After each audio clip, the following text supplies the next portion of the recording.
All right, let's get into it. Yes.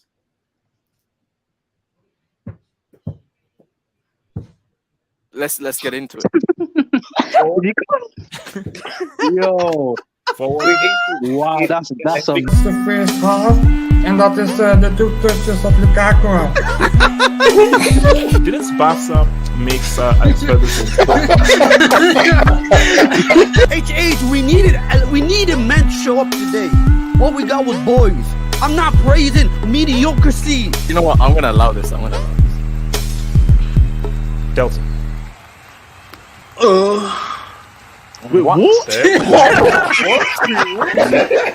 Yo, hey. I want to give congratulations. I think congratulations are at hand because I think it is important that I congratulate both Sam and Jamal because we're going to have a very uncomfortable Liverpool conversation, and the fact that they've both shown up, I congratulate them because people have been saying that will they show up, and I was shocked that they were going to show up because things are getting very desperate for Liverpool right now, very desperate. 19th out of 20th place desperate now for Liverpool, and we're going to have a real discussion. So I'm glad that Sam and Jamal made it. So guys, top of the show, we have to address what's happening at Liverpool, what's happening with Jurgen Klopp, and this whole belief in Jurgen Klopp's 7th year in charge of a team. Then we're going to hop into Real Madrid. We have to talk about Real. We've got to talk about Fede Valverde. We've got to talk about Vini. And we've got to talk about one of the best, probably them and Man City, probably one of the best teams in the world right now. As in, will these guys ever lose? Do we see guys holding an L? And what could these guys potentially achieve this season? Then we're going to hop in over and talk to Haaland. He's on 17 goals. That's 17 in 11 games. So he's 3 away from 20 goals. We have to talk about what this guy could potentially do, and we have to really have a real discussion as to what he is doing in his very first season in the Premier League. Is Haaland just so amazing, or is the Premier League really a bum-ass trash league and we were all told a lie? Then we're going to circle back to United and Chelsea and give more guys who don't really get a chance to speak on the post-match on Casemiro, on United, and also on Chelsea as well. And apparently there's apparently a big story brewing. There's apparently a big story brewing concerning Chelsea. So let's just hope that is, of course, but I don't want to attempt anything. So guys, again, welcome. Thank you for this football hangout show. Like the vid, subscribe if you're new, and if there's anything you feel you want to put it onto the show, please feel free to send in your donations. That is the super chats. Use the super chats function, which are donations that help this channel to grow. And we thank you for your very, very charitable donations and super chats. Your boy HH Halfhope, salute you for that content, crackini, man. So guys, look, man, I think it is only fair that we fully get in on this whole Liverpool thing, man. So I want to actually let me start with Jamal, then I'll come to Sam, man. Jamal, let me just put things into perspective. I think the best thing to do is to show an image. But before I show this image, I was on the terrace. Shout out to your boy Terence Fluer. I was on the terrace before, and there was a Liverpool fan on the panel, and almost everybody on the panel said that, oh, no, I think Liverpool third is assumed, that the battle of fourth. So people said City, Arsenal, Liverpool. And the battle of fourth will be between Chelsea, United, and Tottenham. And I said, wait a minute. Where is this assumption Liverpool will get top four? So wait a minute. Why aren't we fully addressing their drop-off? Now, I didn't think that they'd lose to Nottingham Forest. But what I did say, though, is no, I still feel that despite their win against Man City and so forth, I don't think that win against City was enough for us to be like, they're all good, this is the whole turnaround. Because the turnaround is dependent on what did they now do in subsequent games. Because football is very complicated. It's very complex. It's about matchups. City is just a batch matchup for Liverpool. So even if Liverpool are in a horrible form and City are in amazing form, City will always find it difficult against Liverpool because Pep's tactics just seems to hit a brick wall when they face against Klopp's tactics. So it's all about what they now do against other teams that don't have City's approach. And this is now, and so just to be clear, I said, no, Liverpool, I just said, let's just raise these questions and let us just assume, because the biggest mistake in football is assumption, assuming things. But let's take a look at this table right now. Because in this table, this is the reality that we have here. This is the reality that we have here in this table right now. Liverpool are 7th. 11 games played, 16 points. 2 points behind 6th. And if Chelsea just managed to freaking down, well, we'll get that could have been bigger. I mean, it's still very early days. It's very early days, but I'm seeing issues. I'm seeing problems. So, Jamal, talk to me. Pinpoint what is wrong as Liverpool Football Club, and how did you go from beating Man City to now losing to a team who are 19th in Nottingham Forest? First of all, I like to say all the persons who say I don't show up, I'm here. You're here. Oh, okay. These guys was on my neck, man. They really want me to show up. So yeah, man.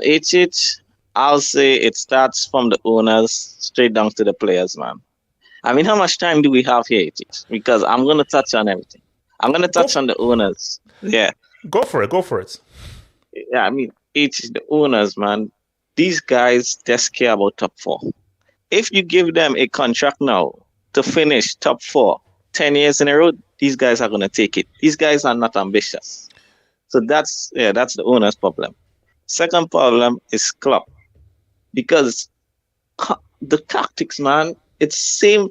You cannot use the same tactics with these players anymore. These players are old. They're not. So you're saying those tactics are still not enough to beat a team who are 19th and just recently promoted? Oh, no, that's when I reach the players. That's when I'm going to touch on that. Okay. Yeah, but in the season in general, the tactics are not good enough because I don't know if you guys know, but Henderson is not 26 anymore. Fabinho is not 25 no more. These guys are getting old, man. The engine room, these guys have mileage because to play in a club system for 5 years, it takes its toll, man. And I feel the players are just mentally drained. Because, yeah, I feel losing because we lost the City twice, 1 point in it. And I think, and Osasuna said this, so I'm going to give him his credit. that Champions League final, that was the end for us. I think that. So the end for Klopp's and Liverpool thing. The end in what sense?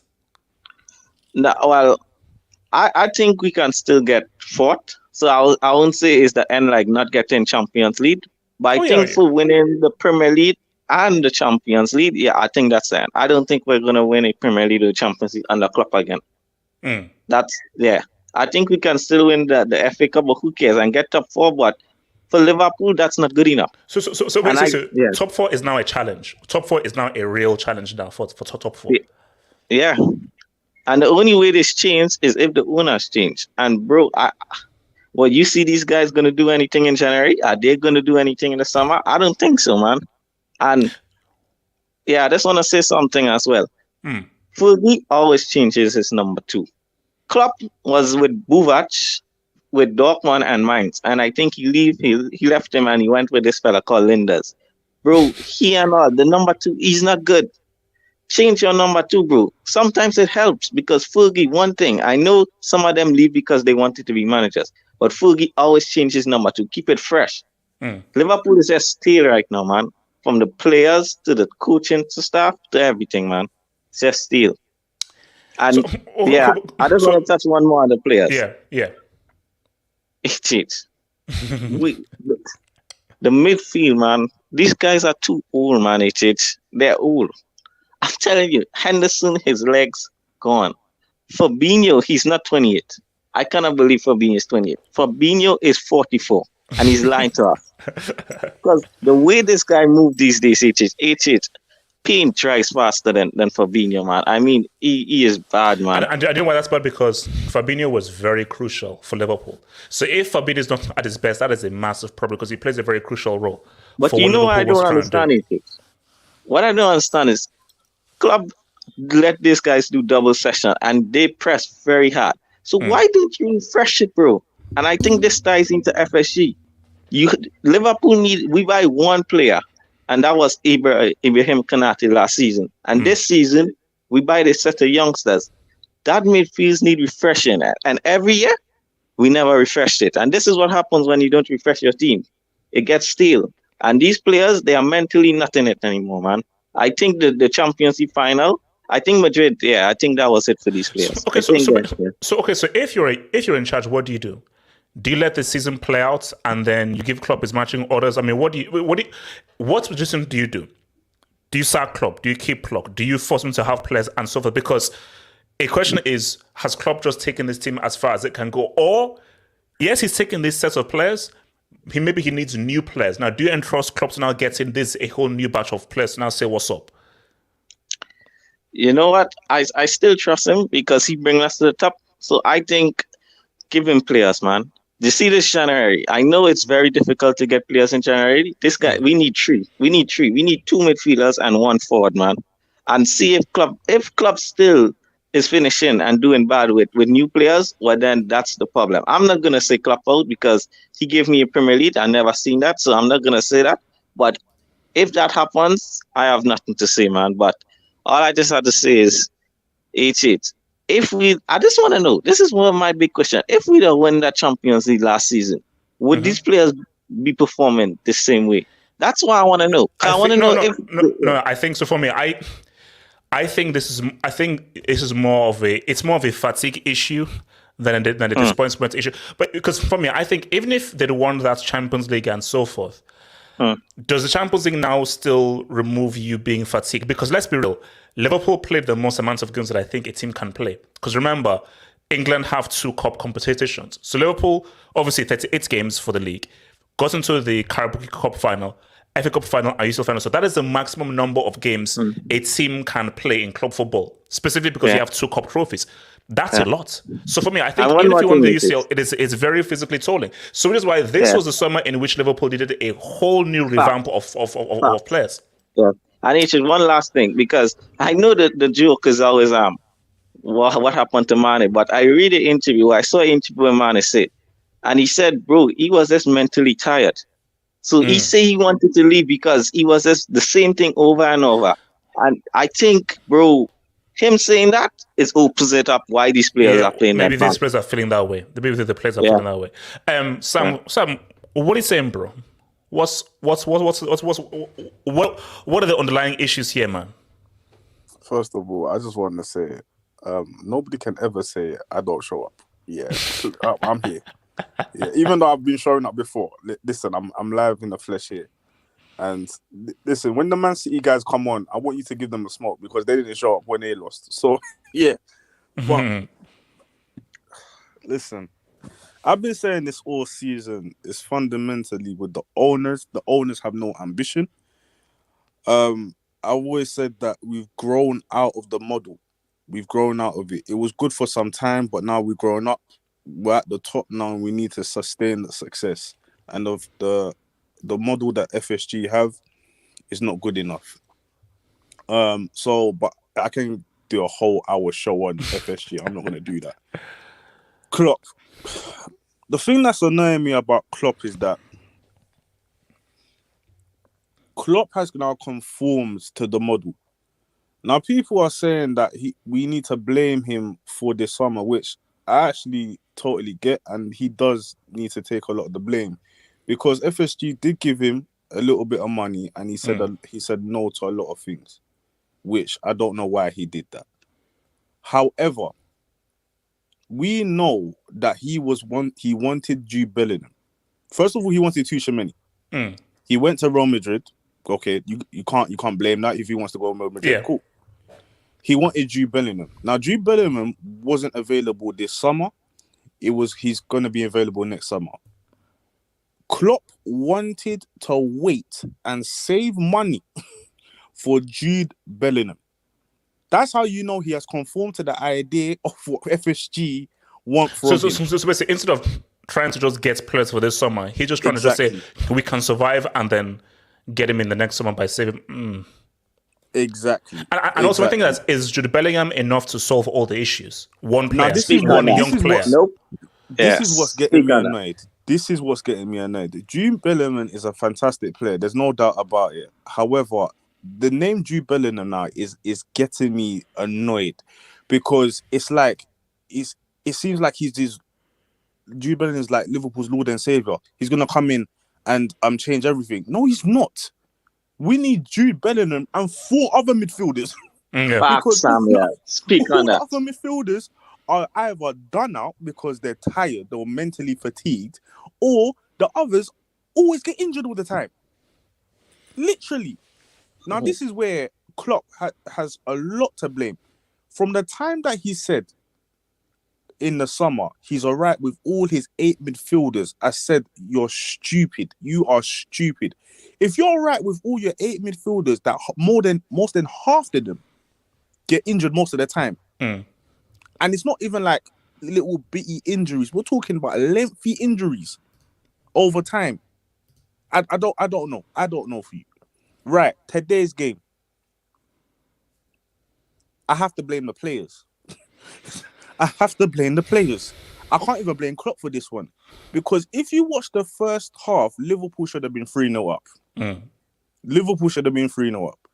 And this is one problem I have with when we're attacking. And I said this a lot of the time. Liverpool shoot like we're 5-0 up. We shoot like we're so lost. My goodness, I nearly lost it when Van Dijk. I think it was either Milner or Elliott bought a brilliant ball to Van Dijk. Instead of Van Dijk, the biggest guy on the pitch, the one that is the best at the headers on the pitch, instead of attacking it and probably scoring, because he was so near to the goal, do you know what he does? He tries to square it to Firmino. Oh.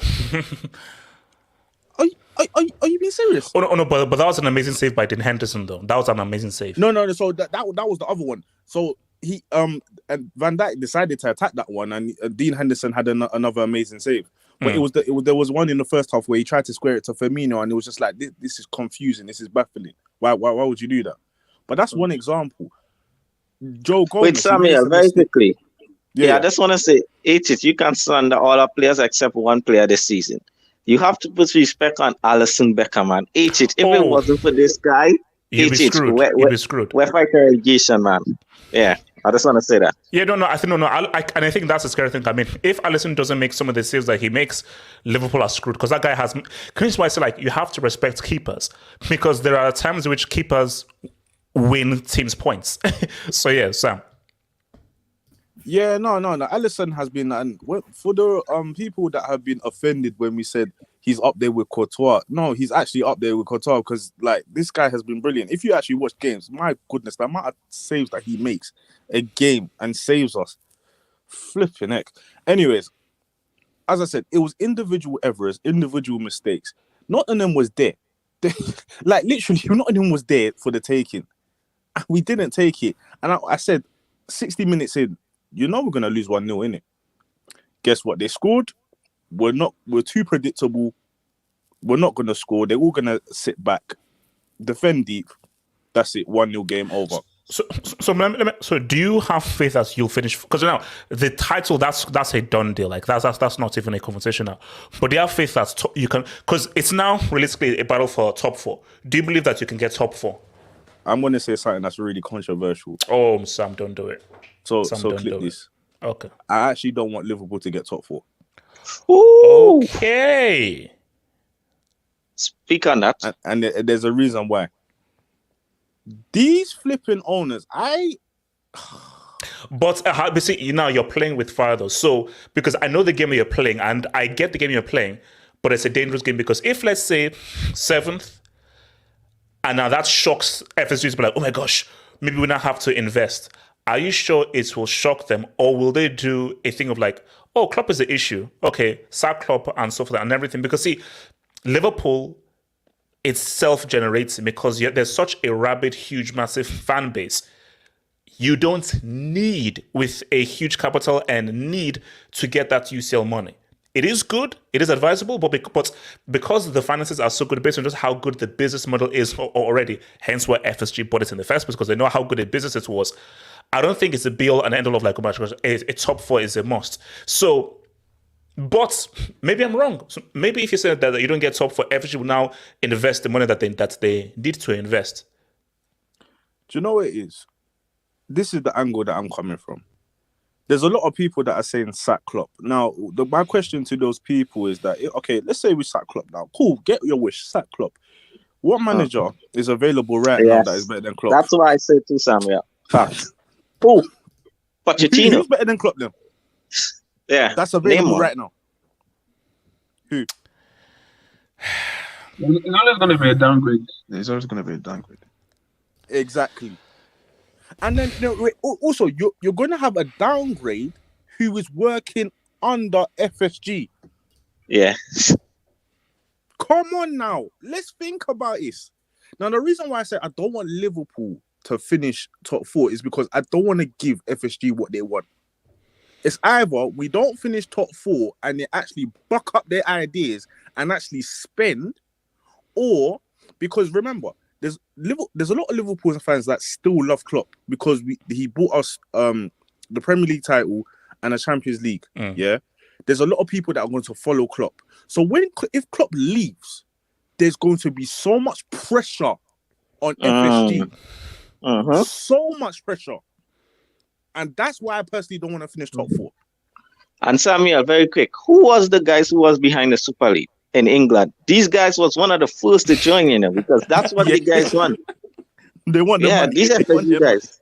So Rob, what are you saying? Are things that's bad at Liverpool, man? I mean, what is Klopp the issue? FSG the issue? What is the issue here for Liverpool? And could these guys seriously not make top 4? Which would be insane based on what they did last season. I have to go, man. I have to go now. So I just want to say peace. But AJ, all I'm gonna say, you're in a top 4 race as well too. But yeah, guys, later. Rob, talk to me. Well, I think the main problem, is that their team is aging. Some players are declining, and they also have a lot of injury-prone players that are injured very often, like Thiago, for example. He is a very good player, but he's always injured. Oxlade-Chamberlain is never fit. So they have a lot of injury-prone players and a lot of very old players, aging players that are declining. So I think that they need to be slowly replaced in the future, I think. And I also think that they need to sign a right back who's better defensively, and then make put Trent further forward as either a midfielder or a winger. So I would sign a right back, replace some of the aging midfielders and injury-prone midfielders. That's what I will do because I think that's the main issue that Liverpool has right now. But how realistic are those things going to happen under FSG and Klopp? That's the thing, though. Yeah. We don't know really how realistic that is, but it's also going to take quite a while because they have most of the midfielders are declining or are very injury prone. So it's gonna, even after money is there, it's going to take a few windows to do that, I think. And you know what? Rob has said something very important because of the fact that of how many people that we need to replace. And this is what's gripes me since 2019. 2019, yeah, we won the Champions League. We bought Harvey Elliott and Steph Vanderberg. Only those two players. Yeah. The thing is about this is that what and also compare that to Man City, who they won the league and they go and buy Haaland. There we go. This is what I was about to say. I've given Man City fans so much grief because of last week because like, we're crap and we still beat you. But anyways, one thing I have to give credit for Man City is that they are proactive. Liverpool are reactive. And look where that has cost us.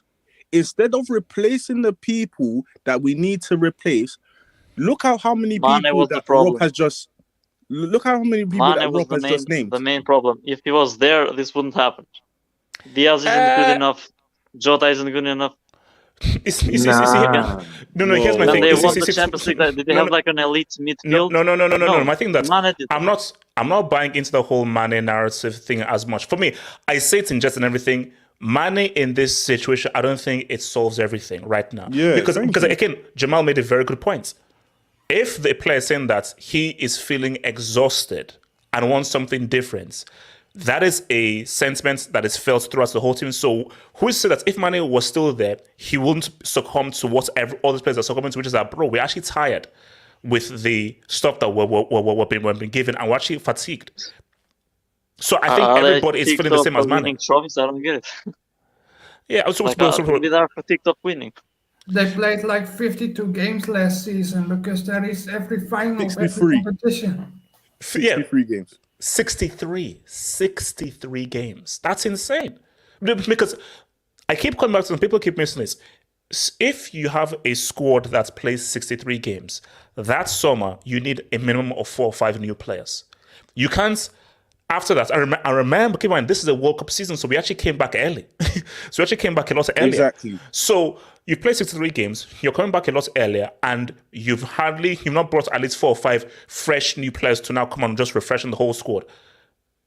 And I just think that these guys, they're exhausted and they're tired. So which is why I say, like, to me, Sam, I'm being real with you, like, whether you want it or not, do Liverpool actually make top 4? And I'll even ask the streets, I'll ask to the streets, do you believe Liverpool make top 4?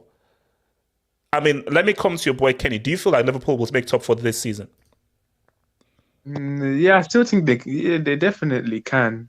But for me, it's not about for me, as I said, like the Liverpool challenging for titles for me is dead right now. Because for me, basically, even if you look at the FSG, the way they've been spending, but they've been spending like top 4. When you're trying to compete with a team like City, you need to be spending way more. And for me, their model... Thank you for that comment. Thank you for that comment. The model... Been saying... Yeah. No. I was just going to say, people have been saying that, oh, yeah, we have been spending. But Kenny said it right. We've been spending like, what, a top 4 team. Yeah. Well, carry on. When you're trying to compete, especially with CE and Pep, like you need to be spending way more and way more. So guys, I'll put out a poll whether you believe Liverpool will make top 4, yes or no. So vote in the poll whether you believe Liverpool will make top 4 or not. Sorry, continue. Can you continue? And yeah, so basically, and as they said, Klopp has been overperforming, and then basically right now the team is coming to an end. And honestly, for me, even when they say it's a cup, for me, there's more than half of the squad that needs to be replenished. And for me, I don't think that FSG are going to be able to, in one summer, just overhaul a whole squad. Like, I don't see them doing it. So I don't see Liverpool challenging for a long time. Maybe they will have to. They might have to sell. FSG might have to sell if they're trying to compete to win leagues. Because right now, if they continue this way, they're not competing for leagues no more.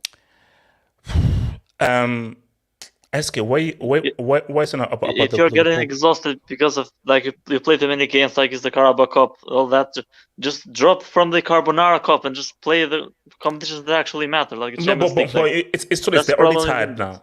It's too late. They're already tired. They already played those games. Like So it's already happened. Like stupid cups. Wait, SK, talk to me. SK, talk to me.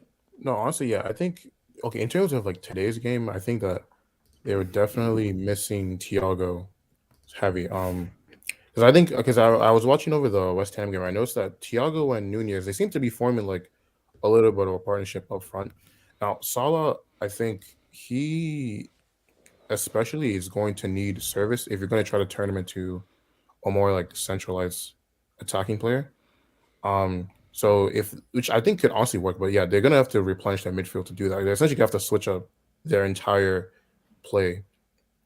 In terms of how I think they're going to look this season, honestly, I think that there are too many teams coming into form right now for an inconsistent Liverpool to make top four. I mean, we saw today Man United look decent, Chelsea look decent, Tottenham, as fast as they aren't going to lose enough games. In an Arsenal, I think you make a very good point because I was about to say that Chelsea United, they're still up and down and everything, but I feel Chelsea United, they have a better idea of what they want to do, even if they still are going to lose games. But I feel Chelsea United have a much clearer idea of what they want to do than Liverpool. That's where the danger is. Yeah, and then Arsenal and Man City are pretty much locked for top four as it stands right now. So, like, there are essentially three teams fighting for two spots, and then you add Liverpool, who aren't even consistent right now. So, I don't think they can make top four. Okay, let me just look at the poll right now. So I put up the poll as to say whether Liverpool would make top four or not. And let's just look at the result of the poll. So will Liverpool make top four?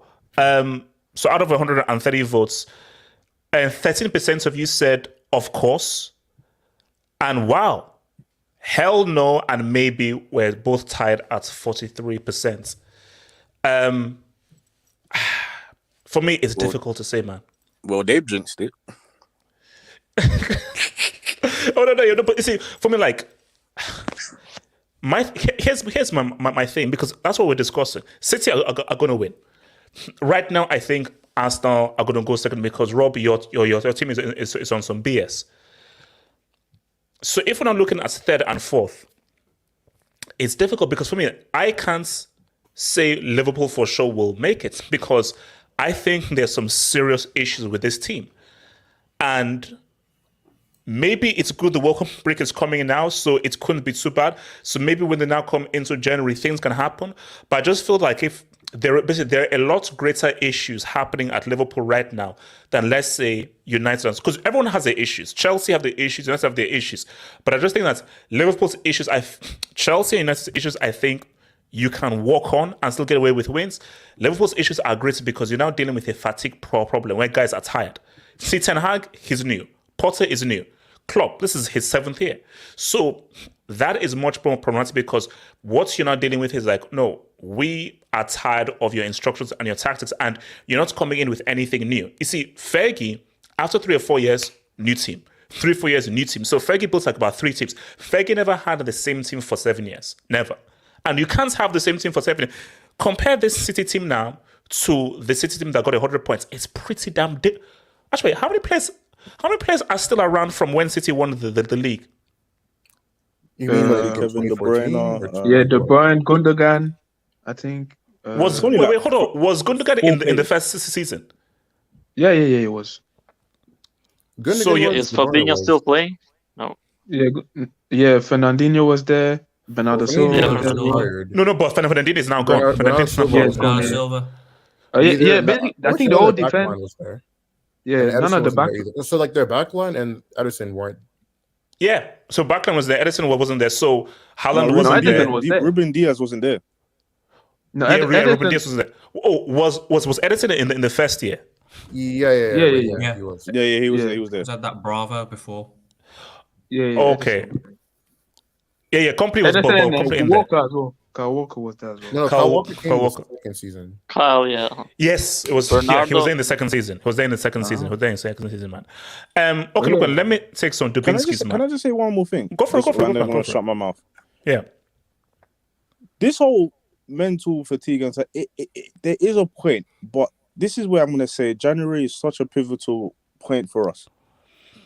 There's no excuse, and I'll tell you why there's no excuse. Everybody's going to be going to the World Cup. How many players from this Liverpool team are actually going to go to the World Cup? All I can name is Alisson and Van Dijk. Darwin Núñez is going to the World Cup. Henderson. Darwin. Henderson's gonna go. Yeah, I forgot about that guy. Yeah, most of our players are going to be not going to the World Cup. So a lot of them are going to be rested. Also, FSG have got January, and Klopp has got January as well. So we can buy more players. Now, if the same thing is happening after January, my word, yeah, you can move on to the next person. Okay, let me hit some Dubinsky's, man. Shout out to Mr. Jumpman49, man. Thank you, the Dubinsky, man. The owners gave Klopp 100 million for a clown. Klopp's fault.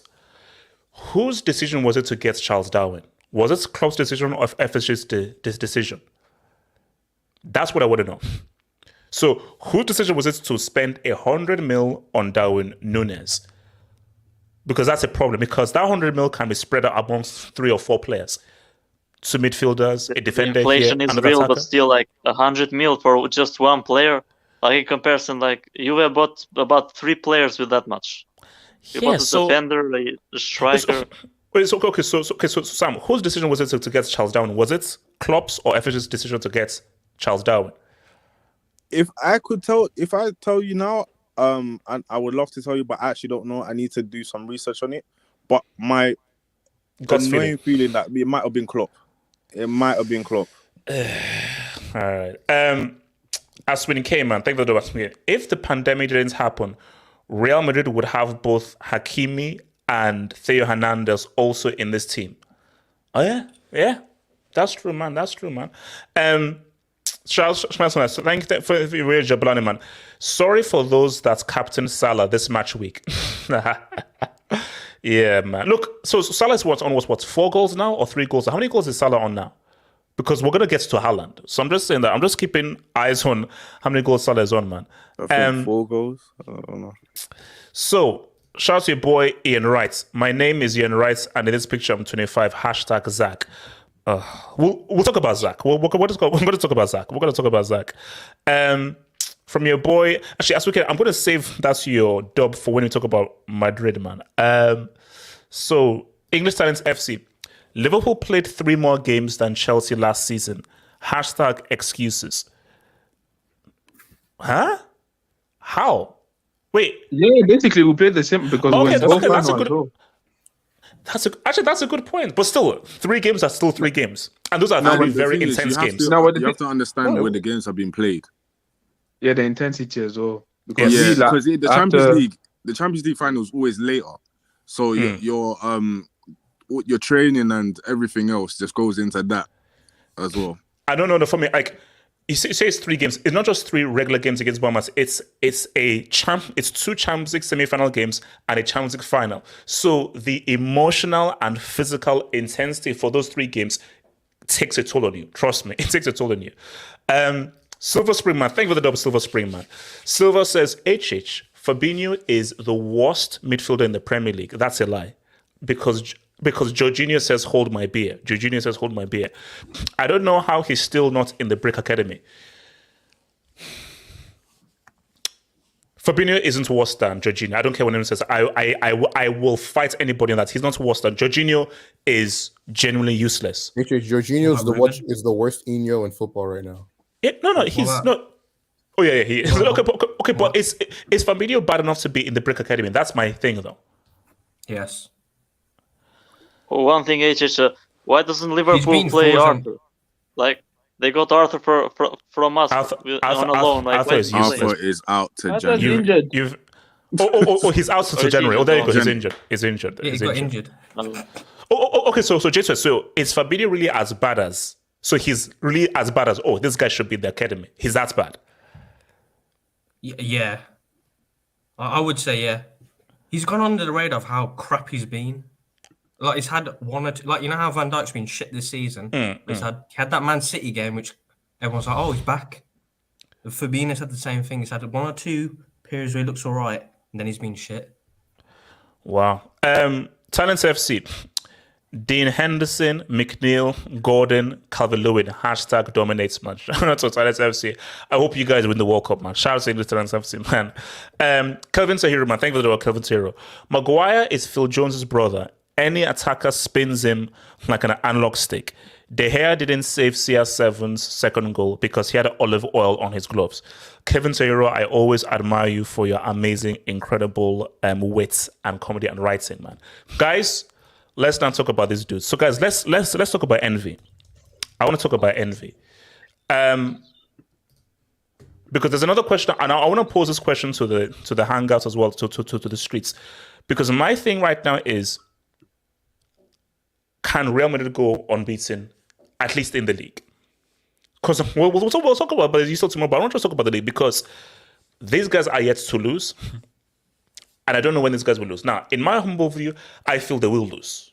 Now, if they lose doesn't mean anything because all the matters is winning the freaking trophy. So it's all about winning the trophy. If you go invincible, that's like some extra sauce in it, but the main thing is, do I have a trophy at the end of it? But this is a serious team. And this sort of reminds me of Ancelotti's winning run, I believe after they won the La Decima back in 2014 when they were going into that crazy winning run. And look, man, these guys are good, bro. These guys are super impressive, and they have some players who I feel are generally one of the best players in the world in their position. Fede Valverde, I think he's going to be a top 5 midfielder right now on form. Vini is one of the best players in the world right now. I think we have to be giving a bit more respect on your boy Rodrigo. We already know who Benzema is. And Modric at 37 going on to 38, the guy is still quality. That man is still quality. And when you even have guys like Asensio still contributing and saying what's up, these boys are serious, man. These boys are serious. So let me come to you, SJ, man. Sorry, can I start on this? Because I'm going to go... go for it. First of all, I have to give credit to where credit is due with Real Madrid. They have blossomed beautifully under their whole revamp with their squad. Well, you still got the old heads there that've won their Champions Leagues, but you got the new guys, the young guys that are coming in through, like Vini, Camavinga, Valverde. I know Valverde is 24 now, but he's really become one of the world's best midfielders. And you asked the question, would they go unbeaten? No, they won't. They will lose a game. But I feel like they will lose a game because they're going to be competitive in the Champions League. They're going to try and go for that again. And when it comes to crunch time in the Champions League, I feel like Real Madrid will have a good enough lead in the Liga to be some games, if you lose one game, it's all right, don't worry about it. But yeah, with Real Madrid, this team, the synergy of this team is it's crazy. It's mad. It's mad to think about. I'm sorry. I'm going to use my team, especially when you go from Chelsea and you look at Real Madrid, bro. The gap in quality and chemistry is frightening. It's frightening. Even I can say if I look at Liverpool and then look at Real Madrid, we both were in the Champions League finals and look at where this turned. Yeah. No, that's actually a good point because both teams reached the UCL final and look at how Liverpool have tanked and Real Madrid, they've just ascended and just gone to a whole new level since then. But then you see, it goes to show, and that's such a perfect point. So why have Liverpool, both teams in the UCL final? So you could argue amongst two of the best teams in Europe as one time. How was one team just dipped down and one team gone through? Now, is it a case of because one guy is in his 7th year right now, another guy is not really in his 7th year? So why do Real Madrid, they look so fresh and they've taken on a different thing? Is it winning tax, losing tax? What is it? Can I say something to that? Sure, let them come to someone. I'll come to you, SK, SM. I was just going to quickly say, because Real Madrid don't rest on their laurels. Yeah. Real Madrid, they went. How much did they buy Tchouaméni for? almost 100 mil. 100 mil. 100 mil. He went. If you add and everything, yeah. They went and gone. Even though the midfield was already all right, like you got what's his name, Modric. You got what's his name, Cruz. Then you have Valverde, and then you got Camavinga. Like you're already all right, and they let go of Casemiro because they feel like they didn't need him anymore. And that's what you need to do. Is that when you know that the time is up with certain players, let them leave. Then it's time to bring in new ones. And listen, Real Madrid and Man City have done that well. You have to give them credit for it. But yeah, I know somebody else wanted to speak. But guys, have a great night. Nice one, man. Peace out, bro. SK, talk to me, man. SK. No, what I was gonna say is I get your point about Madrid and Liverpool and comparing them. The only thing I was gonna say is I think that's a bit of an unfair comparison in the sense of like you have to keep something in mind. Like after they three-peated, right? Like I mean, Real Madrid did go through a little rocky period up until about last year. You know, they got 68 points 1 year in La Liga. They lost the league to Palmas Atletico. Yeah. They got 4-1 by Ajax. Same thing with Man City. So I think teams just go through cycles, and I think basically what happens is that Madrid were able to kind of merge the old guard that still worked for them from the 3P team with the young guys, and that's kind of like that. But here's the point: you have to also. I think even someone even made this point on my reaction vid, the acquisition. Because SK, you can look at Chelsea and it's like, who the hell sent off on getting Sterling? Well, yeah, or getting Aubameyang, or getting Fofana and so forth. But like, you look at they found Mendy, they find Valverde, they find Rodrigo and so forth. These are just their talent ID. And so now it doesn't always work. Of course, you have a Jovic there, but more often than not, there's a brand of player and a type of player that they're able to obtain and get that have that ability. I will also surmise to you this though: if you're a good team, right? If you're a consistently like well-performing team, I think that it would be easier for you to integrate younger guys into your system because you don't need them to come good right away for it to work. I mean, you have to remember, Vinny was not this Vinny up until last year. Valverde was not a consistent play for them up until last year, and it wasn't like these players haven't been there for like 4 years. So Real Madrid can afford to do that because they are of a certain standard. Chelsea are not, unfortunately, aren't of that standard. If you take a player like Hudson-Odoi for example, right? If Real Madrid had a player like that, if he didn't perform well right away, it would not be an issue for them because I mean it would be like, okay, let's integrate him to our squad. For Chelsea, it would be like, okay, you didn't work, so now you suck. We have to get rid of you. Or you have to go alone. Like it doesn't really Chelsea don't really foster an environment for young players to thrive on, especially when you constantly change, man. You bring in managers with different philosophies. Because I think that's the key thing is like there's a certain philosophy.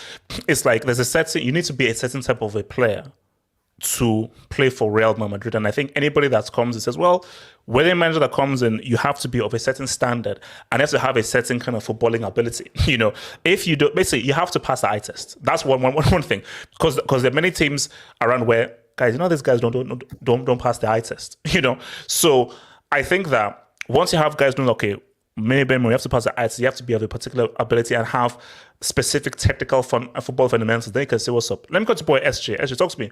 Do Real Madrid, do you see them losing a game this season? I do. But that doesn't mean that they won't say what's up. Can you hear me, guys? Yes, we can hear you. I can hear you, Brad. Can hear you, man. Yeah. So, Real Madrid will lose a game or two in the season. But by the time we lose the games, we'll have a big enough gap that we can actually go ahead and, let's say, forfeit the games like that. So, because right now, they are obsessed. They are obsessed with the La Liga and with Champions League. And honestly, I look at... And also the chance of a treble, something that Real are yet to do, a treble. I don't think Real would, to be honest, Real want to go for Copa del Rey. They don't think of Copa del Rey like any trophy. Like in England, FA Cup and Carabao Cup is a big thing. For Real Madrid, is just like, give it to someone else. We don't bother about it. But I would have to give a big shout out to Ancelotti. from Everton to Real Madrid, and I also remember him at Bayern. People thought after Bayern and Everton, people thought he was washed and finished. Yep. And the best thing is, this Vinicius, this Valverde were not properly used by Zizou. Zizou, yes, I know he has won the treble. He is a man manager, but he cannot nurture the young players. No. Because Zizou was adamant with Hazard. Even when he was he was injured. Shout out Zizou. Shout out Zizou. He tried, man. Zizou, man. He tried. Zizou, come to you, please. Zizou. Zizou, no, shout out to my guy, man. He tried. And talking about Fede Valverde, like you are telling me that he is the top 5 midfielders. We don't know his positions. Yeah. How can you talk about that he is a midfielder? Today he played on the right wing. He played in the right back when Sevilla was attacking. He played in the midfield. You know what I can say? You can decide, okay, trust me, he is the most versatile midfielder in the world right now. In terms of versatility, he's the most versatile midfielder right now. In terms of versatility, I think he can have that number one thing. In terms of central, wing, going back, defending, box to box, anything from a midfielder he can provide. So, yeah. And I would say, HH, on that point, Rodrigo and Fede. If you remember, there was a concept called total football. Yes. So Rodrigo and Fede are part of those genes because they can provide. You tell them to play anywhere, they will are ready to play that position. You can ask Rodrigo to play right back, and he will do that for us. And yeah, now talking about the Champions League, over 2 legs, we can take on Serie. Because if you think about it, the Haaland is he's a beast, I know. But what about Militao? Yeah. What about Militao? And if you put Militao and Rudiger together against Haaland, then I don't think Haaland gets a sniff. Because we know what Rudiger can do, we know what Militao can do. The only concern which I have is a Carvajal. Because today Carvajal was not that good. He was not that good. So that's the only position. He's been struggling with injuries though, so you know. Yep. That's the only position. If in the month of January, I would try bring a backup right back, and get your hands off Rege. Get your hands off Rege. Rege has signed the blood pact. Reece James is not coming to Real Madrid. We know that. Reece James is not coming to Real Madrid. He is Chelsea, out and out. So, and next thing, because I need to come to brief. Last thing. What I was hearing is, no Haaland, no Mbappe. Real Madrid is trying to buy João Felix from Atletico. Is this true? Yeah, they are trying because his contract is supposed to end in 2024. So he will be entering the last year next summer. So if we get a bargain deal from Atletico, because he's not a proper number 9, and we don't need a proper number 9. We need a false 9, and he can play that. Felix, man. Felix at Real Madrid, man. That's damn. That could be a problem, man. That could be a problem. Cole, talk about Real. Yeah, man. I told you last season, man. You didn't believe what I was saying, but what were you saying? I think I told you after they won this CL, I can see them going for a second one. I mean, look at the other teams. Like, just look. No, but do you believe? No, let's just focus on the league. Do you think they'll go unbeaten in La Liga? Oh no! For them to go and be in La Liga, I don't think they're gonna go. Why not? But no, because like they wanna win the Champions League again. So they're gonna lose games in the league just to make sure that they can win the Champions League. Okay. Yeah. Okay, so Kwab, so talk to me, man. Kwab, talk to me. Yeah, yeah. So first of all, I disagree that Real Madrid don't really care about the Copa del Rey. I just think as good as they have been, a very great team, for some reason they've not been able to win the treble just because they can't. And you know, you did mention that. But do you know whether they actively try to go for a treble? Because both things can sort of be right where you're like, okay, they've been unable to do it, but also it could be a case of where like, okay, then they're not that bothered because they know how important the Champions League is, and for them, as long as they win the Champions League and of course the league, they view that as much more important. See, for me, treble I think is a flex. A cool flex, but the treble is a flex. But at the end of the day, for me, I don't rate cup trophies. I think I don't rate them. Now, a cup trophy is cool if you have like a treble. No, that's a great, amazing thing to have because that is when you've done amazing for a whole season. But at the end of the day, the most important trophies in football are your league and the Champions League. Yeah, I agree with what you're saying. The thing is, we've done it twice. Barca, we've done it twice. I don't necessarily think that you have to focus on other leagues for you to be able to win the Copa del Rey because we've done it twice. So I just think the reason why they've not been able to do it is simply because they can't. But going back to the unbeaten run, you know, the only team that's come close to doing an unbeaten was I think Ernesto Valverde's Barcelona, I think 2017. I think they lost like a match. So going unbeaten in the league is very, very difficult. Remember, Real Madrid has to go away to Barcelona. They have to go away to teams like Real Betis, the Villarreal. So they would definitely drop points. So I don't think... but wait, hold on. Like, I don't mean to be rude, but is going away at Camp Nou, is that still a thing? Like, is that still like a hard thing? It's a long season. I believe that didn't Inter score like 3 goals at Camp Nou? I know, but I believe that coming January, I think Barca's team should have gelled up a bit and they should be much more serious there. But, potentially, yeah. And remember, they have to go away to Real Betis, which is a very, very, very tough place to go. But still, I still think you need to give these guys something because I'm feeling a bit of Barca saltiness here and so forth. Yeah. No team has done it in La Liga going unbeaten, so. No. I don't know for me. No, I don't think they will. Now, I don't think it matters. I don't think it's that big of a deal. But yeah, I don't think they'll go unbeaten because at the end of the day, for me, you see this stuff like unbeaten, treble and stuff. All that matters is did you win the league? Did you win the Champions League? Now, if you won the treble, that's a nice flex, but it isn't the be all and end all, man. Let me quickly come to Norman. So Norman, briefly, thoughts on Real Madrid and whether you think they could go on unbeaten in the league, and I'll take the poll results. I don't think they can go unbeaten, because never done it.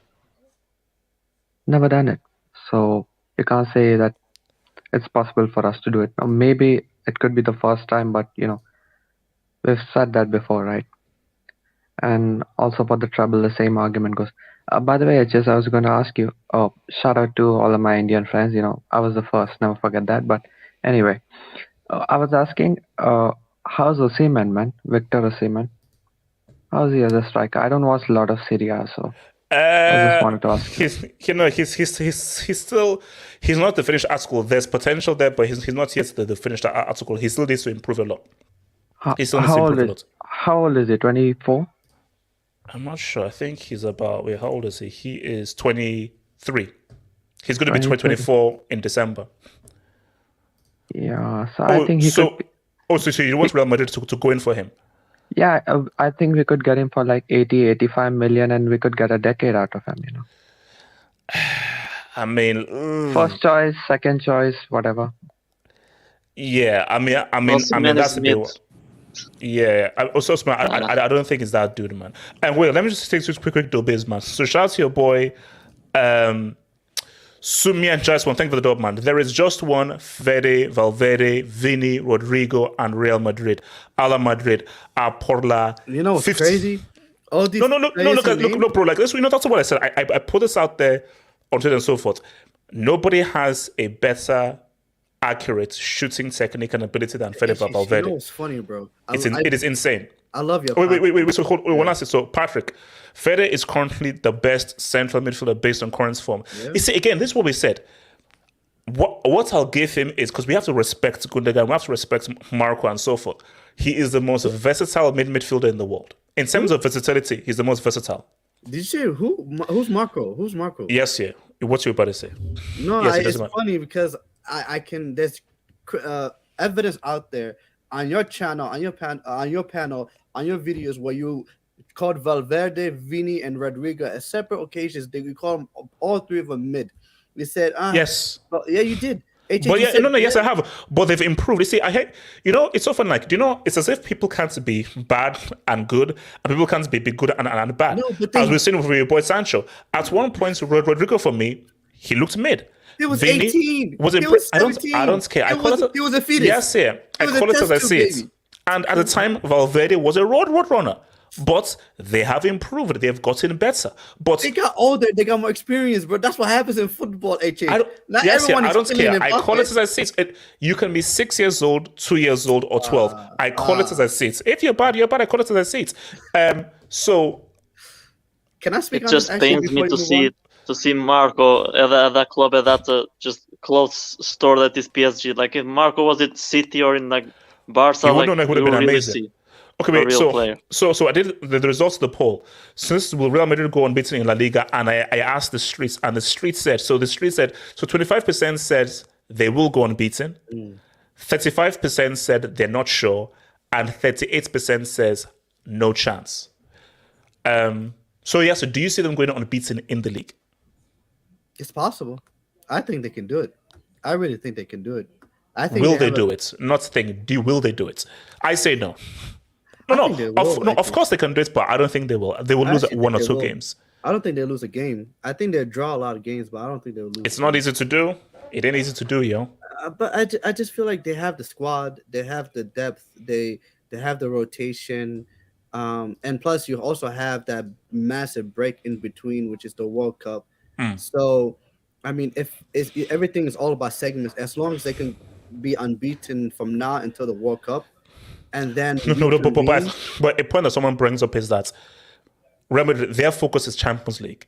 Their focus is not being unbeaten. So if it's coming to a point where they're now in a quarterfinal or a semi-final, their focus will be like, oh my gosh, let's make sure that we don't lose to Osasuna and everything, so we go unbeaten. Their focus will be like, oh, let's rest players for freaking Osasuna. Okay, we lost that game, but make sure that we're fully sharp, ready for that semi-final UCL game. Okay, then I'm gonna ask you a tough question. And also remember, guys, let me even go. Juve went unbeaten twice. I'm sure you know. I think Onketia went unbeaten twice.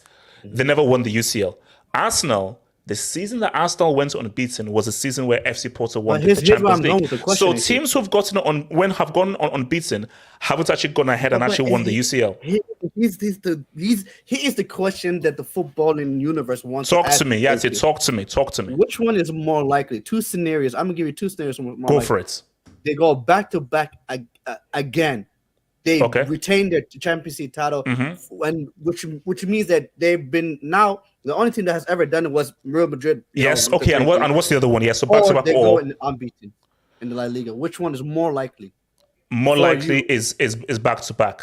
Oh my! In the Champions League, because my thing is that I just feel the way that they operate is. Because see, for me, they look good now. I see them lose. They will lose a game because it's a rarity. I think it's a rarity, and I do feel that. Think about it.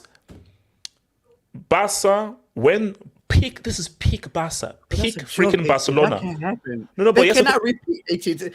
I think that's literally you said what is more likely now. Yeah. I think that both scenarios are not going to happen because. I don't believe Real Madrid are going to go back to back now. They can, but I feel that would be rude and offensive if they go back to back because those guys go City, they better win it. Yeah, that actually happens. La Liga is a farmers' league. Yes, if that somehow happens. If that happens, if they go back to back, Galacticos did not go unbeaten. Like this team should go unbeaten.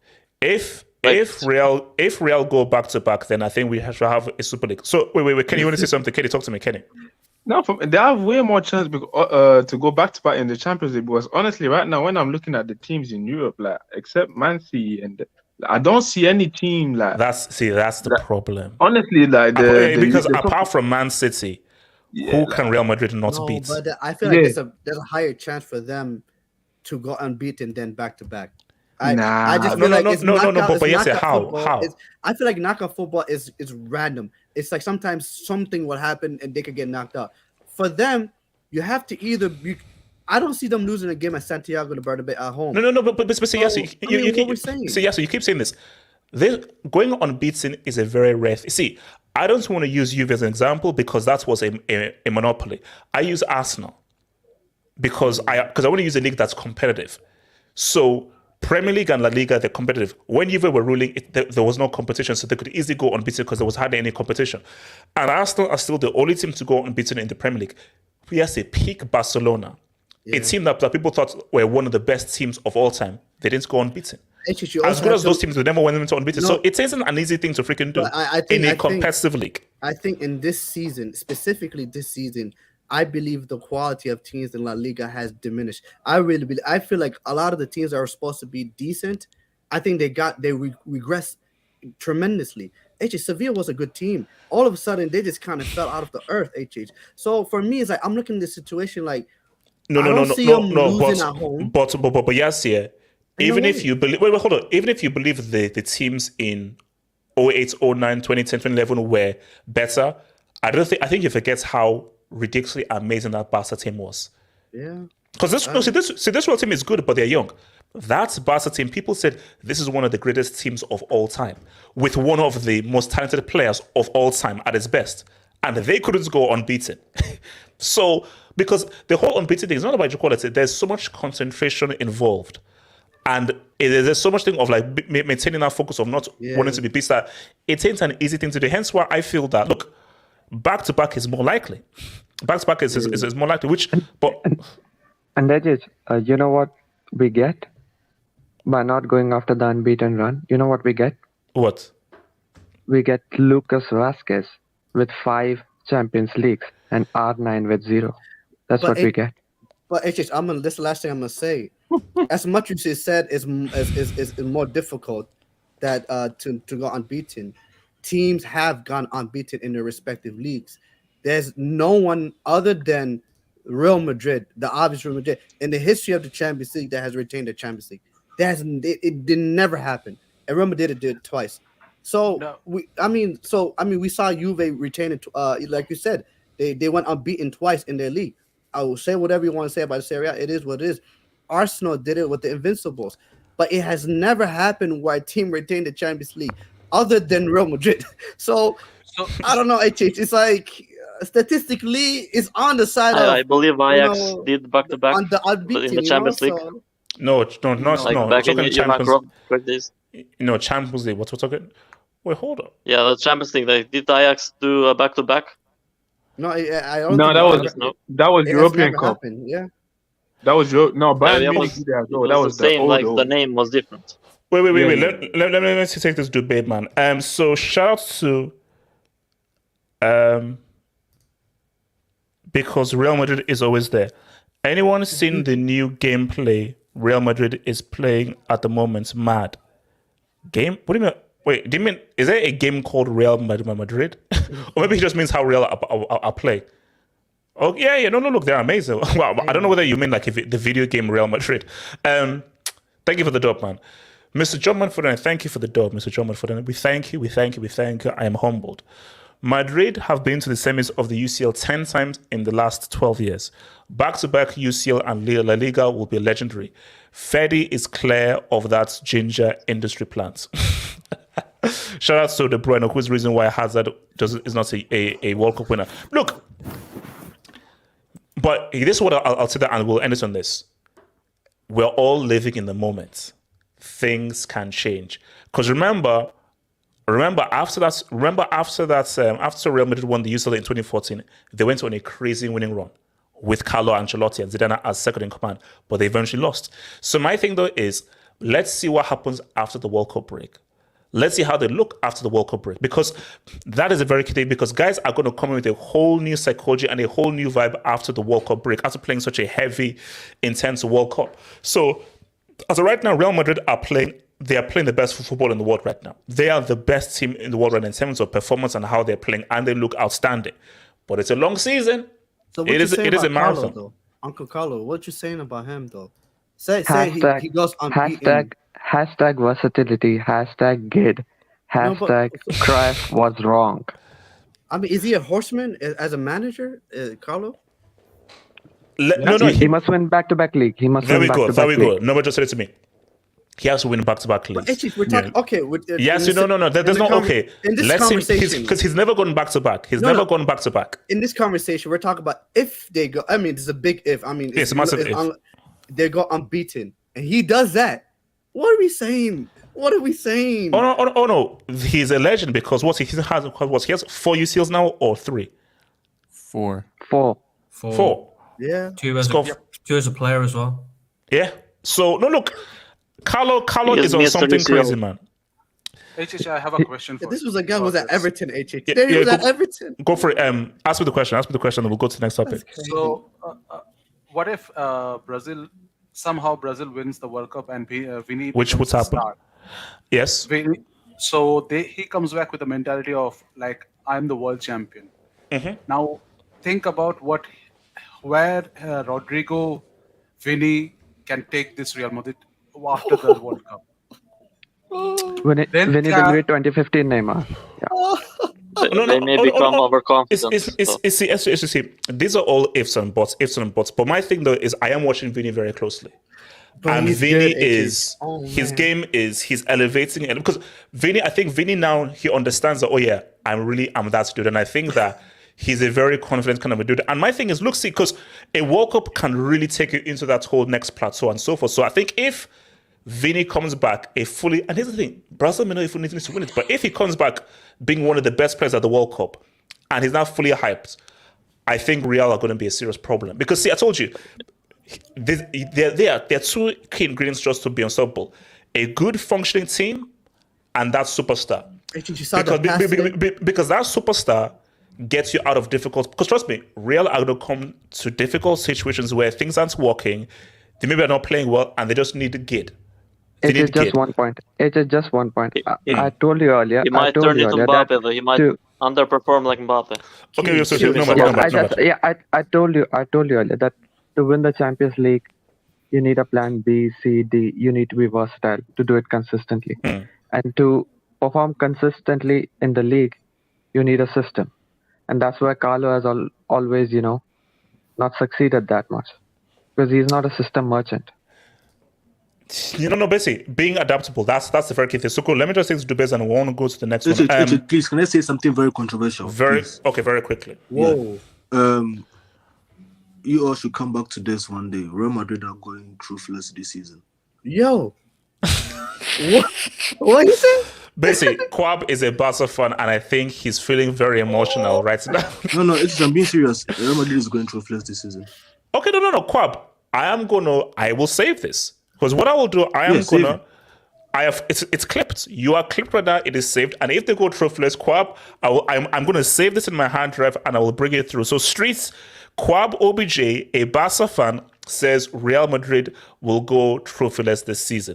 Now, my thing, Quab, you may be right though. But I'm saying that this league, see, here's the thing though. This league, what Quab is saying isn't too crazy. Real, I think definitely are not going to win Copa del Rey because they don't really care about that. As much as Real look really good in the league, I think, now remember, if Barca win on Sunday, it's still only 3 points. 3 points into nothing if not going through halfway through the season. Real, we know what they can do in the UCL. So back-to-back is possible, but in my humble view, I think they'll be taking the mick if they win this UCL again. They'll be taking, for me, I think that'll just be disrespectful. That'd be hilarious. That'll be stupid. It'll be stupid to do anything again. Everyone might as well just change their allegiance to Real Madrid. The whole world might as well just be Real Madrid fans at this point. Oh man, Zima, get it here, bro. What's it called? RDS. Thank you for the dope, RDS, man. Did Liverpool lose to a team without a shirt sponsor? Yes. I just looked it up. Hold on. Nottingham Forest don't have a shirt sponsor? Look it up. Just look it up quickly. Share it. Bro, there's nothing on their shirt, bro. No. Come on, man. What? I think that. Yeah, they don't have. Yeah, it's only a red shirt. Yeah. Yeah, it's just what? Put it on the screen. Put it on the screen. Put it on the screen, HH. No way. There must be like something at the back or something. No. No, there's nothing. That's the name and the number. Wait, hold up. Come on, man. Oh, this is hilarious. Wait, how come they don't have a sponsor? They don't. HH, they lost to a winning 11 team from winning. So wait. So they lost to a customizable team on what? No. Yeah, on folklore side. This is crazy, man. Oh man, and the guy that scored used to play for them as well. Yeah. Awoni, Taiwo. Shout out to your boy Benzema Do. Didn't Bayern 3-peat the Champions League between since 2075? I only count from the Champions League era.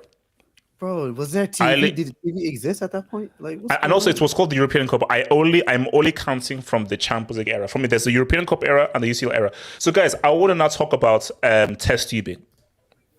So Yasir Said. What's up? Now, Google hasn't updated this. Okay. So I don't know what Google is on. Because this that we're seeing here, this is wrong. Because he should be on 17. Oh, no. Am I right or wrong? Should he be on 17 or is 15 the right number? No, 15 is right. In the Prem, yes. I thought it was 17.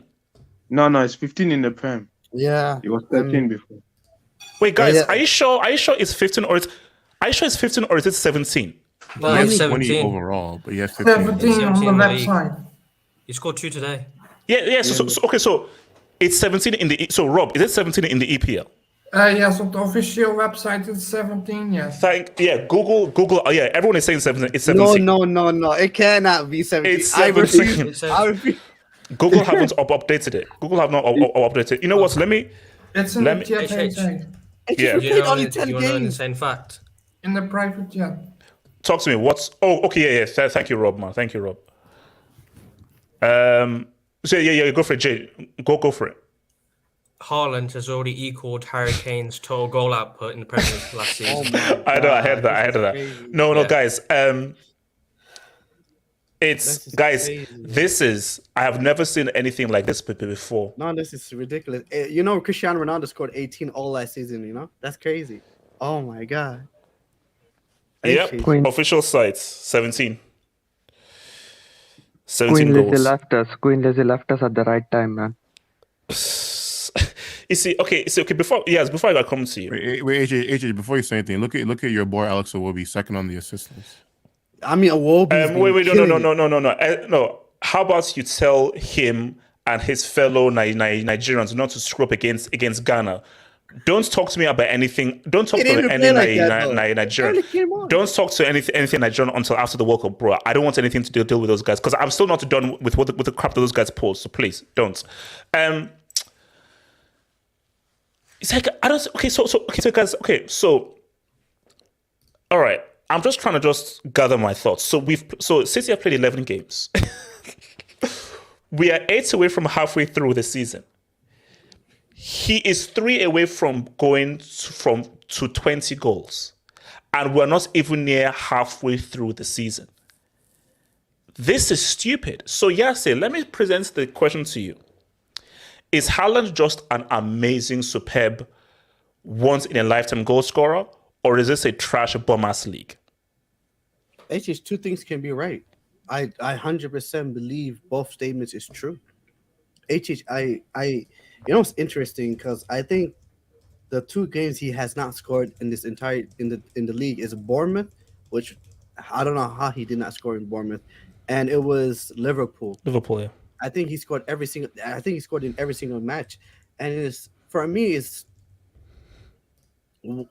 at this point I'm not surprised anymore. It's to be expected. Like, and guess the other teams. Even like now you have to even include the top 6, but when you're not talking about the top 6 teams, right? The rest of that this league is terrible. We have Steven Gerrard that just got sacked. We have Leicester that is absolutely horrendous in the bottom. You had Fulham and Nottingham Forest with no sponsor. Apparently they beat Liverpool, but it is what it is. You have Southampton. You have Everton that's trash. It is bad. Like I looked at the Premier League, bro. It's horrendous. They're terrible. Like they're not good. And this is a bad rep. You have like Erling Haaland, which is a mad guy in terms of goal scoring, where he's actually a freak of nature, and he's playing on one of the most amazing footballing team in Manchester City, where he has unbelievable players from every angle, providing him with absolutely like amazing surface in a very, very underwhelming league now. I'm not gonna lie to you, the Premier League this season has been god awful, has been absolutely horrendous, and that's just. I mean, you could disagree all you want, but so guys, I've put out a poll as to how many goals do you think Haaland is going to get minimum? How many goals minimum is he going to get? Vote in the poll. Yes, to continue. And I want to know why you disagree, because I'm with you because EPL, this is embarrassing. This is embarrassing. This is really embarrassing. I cannot name you the only good, like decent teams are the teams in the top 6 plus Newcastle. Other than that, everyone else is horrendous. I mean, Brighton just got their manager took it away from them. Wolves, they fired their manager. They got a new manager now. Then you have it's like Leeds United are just horrendous. They just lost to Leicester. Like like you look at these teams, you're like, oh, this guy is gonna eat. This guy is gonna literally eat, spit it out, and eat it again. He's gonna do that. He's gonna score a crazy amount of goals. So it's crazy. So maybe because I was doing something. No. I agree with both terms. Like I think he's no. But where does the pendulum? If you had to choose, where does the pendulum lie more? He's just amazing along with City, or this league has been trashed in how they've allowed him to score so many goals. Out of respect for Haaland, I'm gonna say he's just an amazing goal scorer, but I believe this league has regressed. Did he see his first goal today, bro? Yeah, I think just ran straight. The goalkeeper missed the ball, continued running. He barges into the guy. The guy. Yeah, he's too strong. That was a crazy ball. It's an understatement how bad the league is this year. It's bad, HH. They're bad. This is bad. Yeah, I just want to ask one question. I have a question. Wait. I just wanted to ask one question. Wait, hold up. I mean, before because I'm going to ask you the number because I've put out the poll. I don't want to give it away with the poll, but I'm finding it's very interesting what is the current number that's winning now. Because I said how many goals will Haaland score in the EPL? 30 minimum, 40 minimum, 50 minimum, or it's going to be nasty. So it's very interesting. But yeah, SK then Nomad then Kenny. SK, what are you saying? The reason I disagree is I think Man City is just that much better than everybody else. Like, I mean, 17 and 11. SK 17 and 11. Come on, man. I think Prime Ronaldo. If Pep is good at one thing, it's inflating the numbers of attackers. Like this is something that he's done for a long time, and you already have a guy that's already a great goal scorer to begin with. It's not like oh, he was like a decent-ish goal scorer and he just came here and he just no. But okay. So SK, sorry. Before now, this is what doesn't make sense. If City were winning UCLs and so forth, and then be like, these guys are too good and everything. Hence why, like, how much beef can we have with the Bundesliga when Bayern did the treble in 2013 and did that thing in 2020? But why I start, we have to have a question about the EPL is that City are yet to win the UCL. They've only made the final once. But that has to do with the fact that they usually collapse. It's not that they're not good enough to do it. SK, no. SK, I don't give a crap what reason it is. The fact is that they haven't won the UCL, but they're destroying the EPL. So how good are they really? Because if they were that good, you'd win the UCL. Okay, but what I'm saying that the skills, what it requires to win a UCL and what it requires to win a league are two different things, though. Yeah, that is true. If in a UCL, you have to it's not just beating the teams. There's always going to be an element of randomness, and the fact that you don't really get to like recover from that. In the EPL, you just have to be. So you're giving them excuses. That's not an excuse. It's just that's just what it is. No. It is an excuse. It's a competition. Okay, it's an elite competition against elite teams. So if you were that good, by that logic, when Chelsea won the UCL, H7, shush. It's going to Chelsea won UCL in 2012. Was the UCL all of a sudden bad? Because Chelsea were crap in the league. They were garbage. No. Don't you dare do that. Don't you dare do that. What do you mean? Chelsea. No, wait, hold up. In 2012, Chelsea were that good. Chelsea won. Bayern are a trash team then. They have to be, because by your logic, they have to be. Real Madrid. Oh no! SK, why can't it be that Chelsea were just better than them in that because competition? They didn't even win the UCL in a convincing fashion. It can't be both. So either those teams that they beat were trash, because this is a Chelsea team that won. This is a Chelsea team that couldn't even go above Newcastle and Tottenham that year, and they beat. Please come to me after the matches. For me, you have to admire that they are two different competitions. I admit that. A league and a Champions League are different. But for me, I don't want to bring in excuses. 2012. Hold up. 2012 in the league, Chelsea were trash. It is what it is. But in that competition, you can't be crap and win a Champions League. That can't happen. So because Chelsea did it twice. Chelsea did it twice. No. 2012 Chelsea might be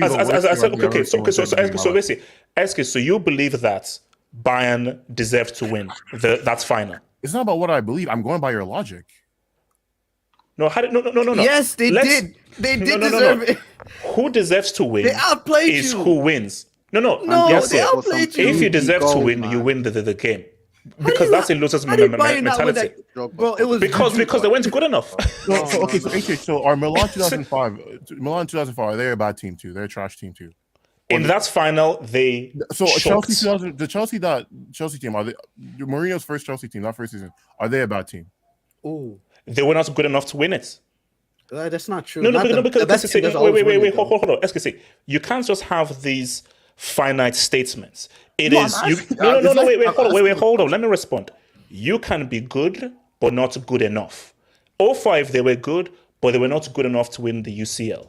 Bayern were very good, but they were obviously not good enough to beat Chelsea. Because my thing is that if you're good enough, you do what Real do. Real, they find a way. They find because you find a way. Because because what you don't do, what I don't do. Hold on.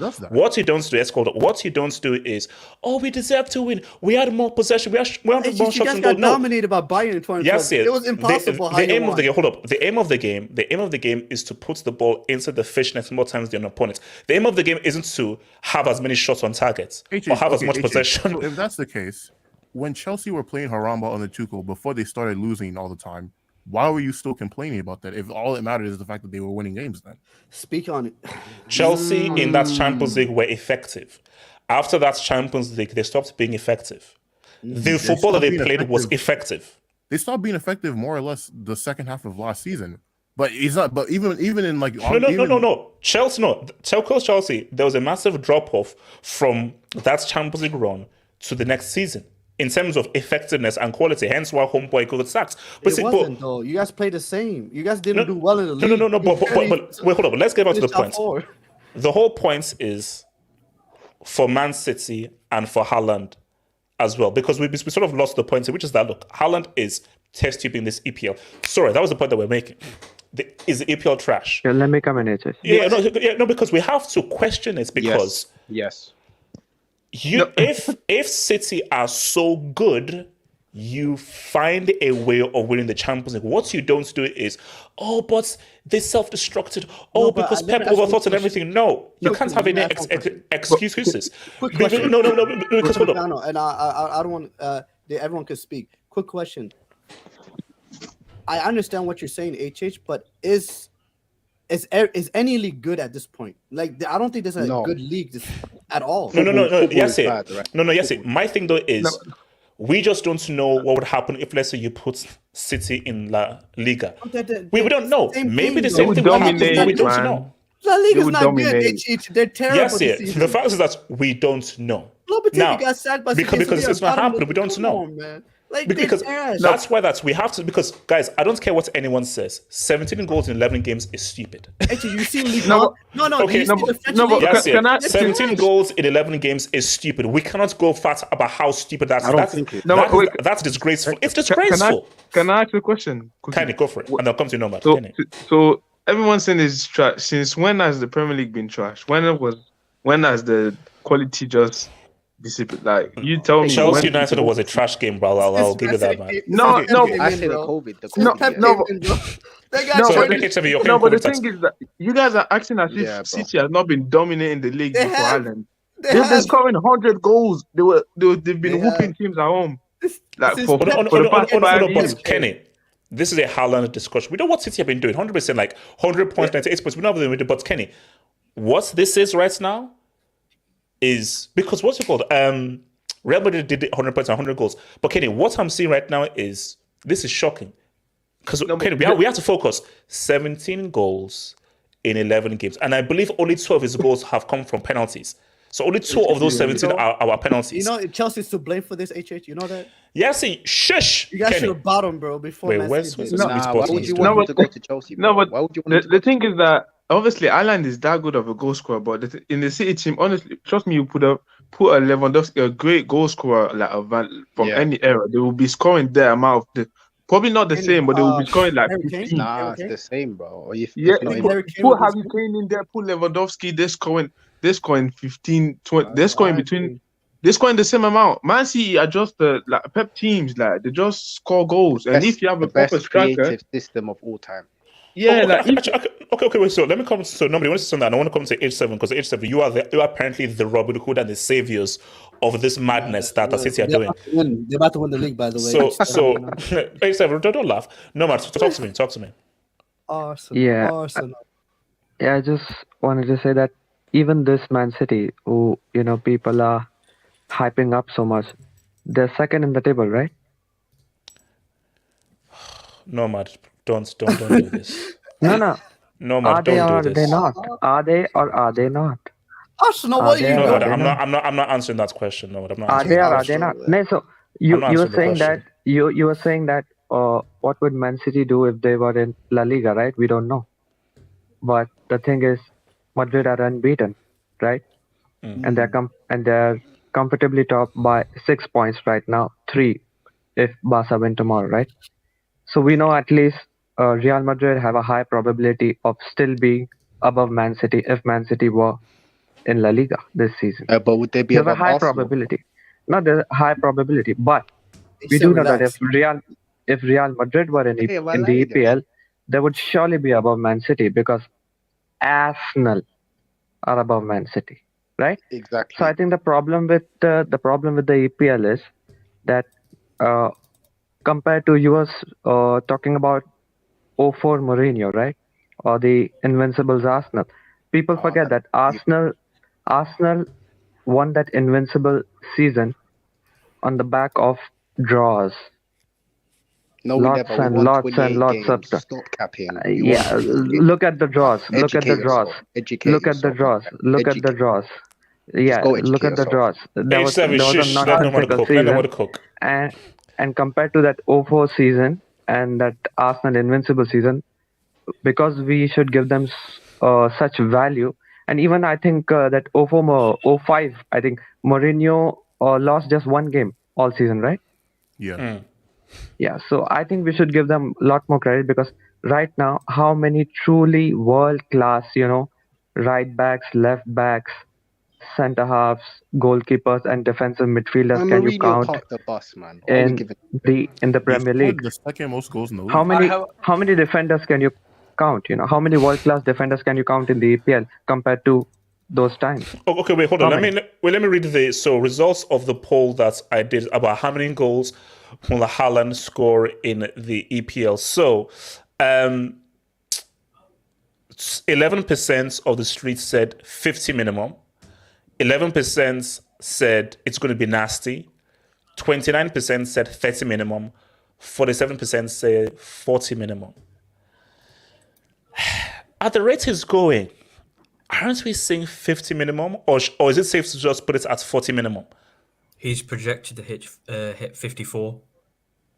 40 minimum. Yeah, 40 54. minimum. That's his projection. He might pick up an injury, We might have to apply injury. That's without injury, 54. True. No, because see, my thing is that's the whole thing. If we just take injury out of it, 60. And he comes, like you see, that's what my thing is. A safer thing is no injury, 50 minimum. If there's an injury, okay, I'll give you 40 minimum. I'll give you 40 minimum, which is still completely trashing the whole thing. But guys, he's 3 away from 20. He's 3 goals away from 20. You know he's having the. You know what Haaland's having? Haaland's having what most strikers would consider a great season. 17 is a The whole damn season, for a whole solid, season. good. That's a good season. Yeah. 17 is a good season. That's why Ronaldo said he had a good season last year. Yeah, He got 18 goals.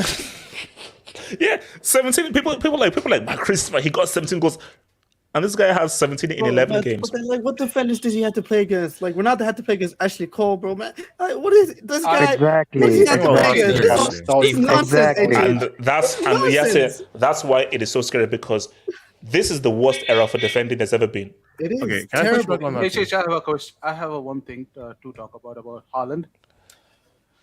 The only team with the proper defenders was Liverpool.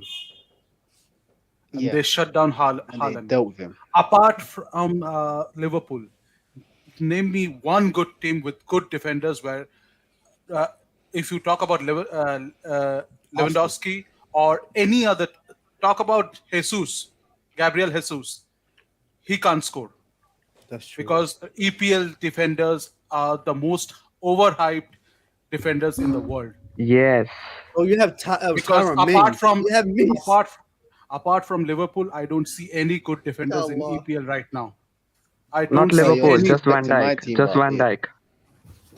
Just that team has and that team also has a proper system.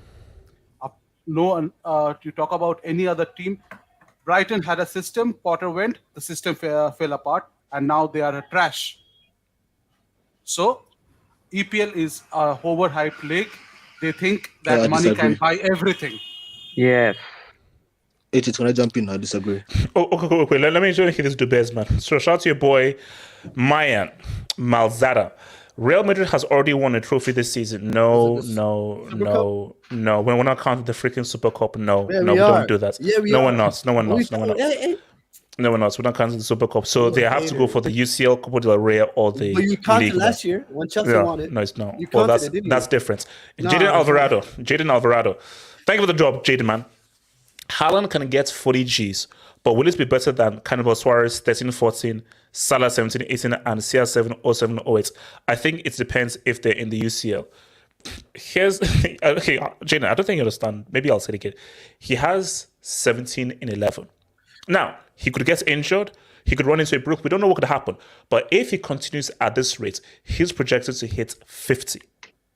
Question. That is why it is so scary. All I'm saying is that, no, things can change. But where we are right now is crazy. Because, bro, even if he didn't score any more goals, 17 is actually a decent stat. But the fact that he has 17 in 11 is the ratio.